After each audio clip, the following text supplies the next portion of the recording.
Step number one is we're going to head to your search bar, your address bar, and we're going to type in your URL for your website, whatever that might be, your .com, for example.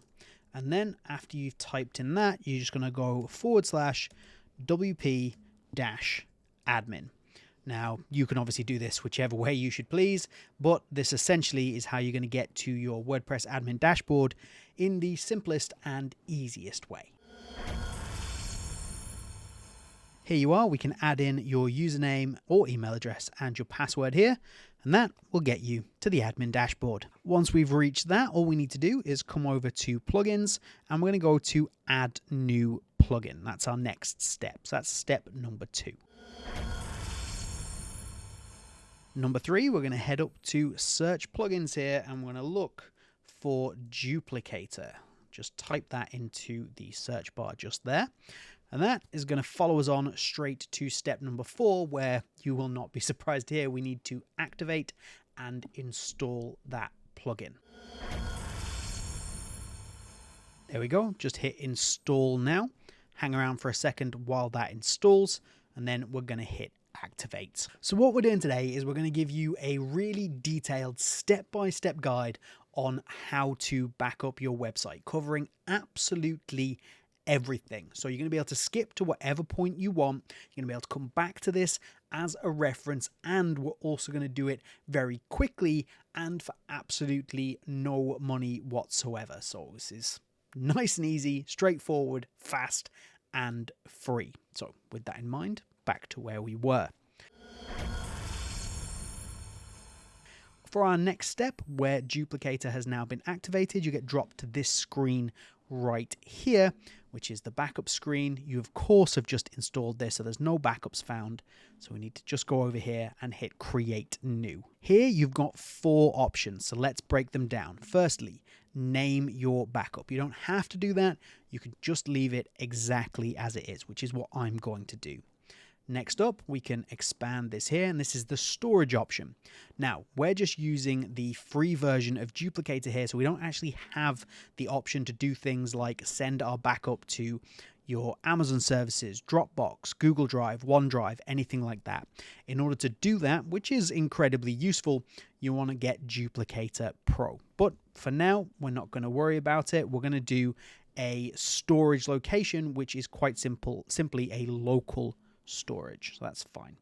So we're just going to close that. Let's expand the next one, the backup zip file itself.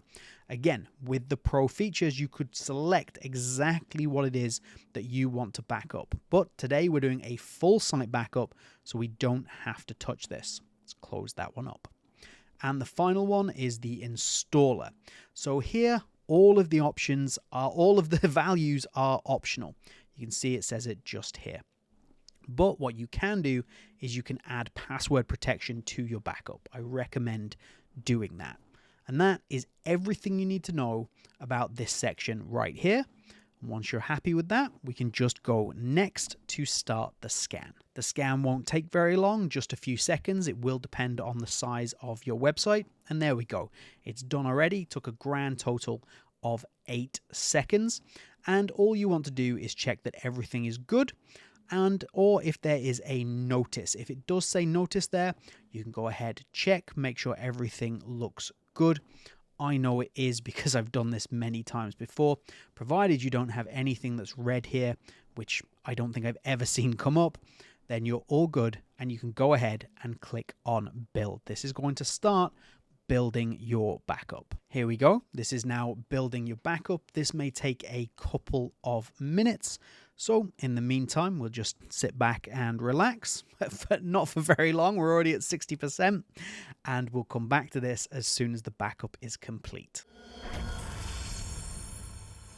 There we go. The backup build is completed there, and it's giving us the option of 2 files, both the installer and the archive file. We want both of these. So our next step is quite simply to download both files. Once they're downloaded, this is what you're going to get, your installer.php file and also your archive file just here. Now, what you want to do is essentially keep these safe. You might want to drop them into your Google Drive, keep them on an external hard drive. You just need to make sure that these are available. Now, the problem that we might incur here is, of course, we have done a backup on this particular day at this particular time, and that is the last backup that we have should anything go wrong. So if you don't do a backup for a week, 2 weeks, a month, it's easy to forget, then you might land yourself in a bit of bother.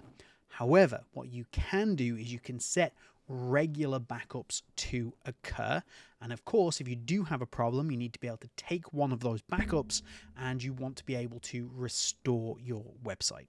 So in order to restore your website from this backup or a regular backup, you want to click this video here. And to set up regular backups, you want to click this video just here.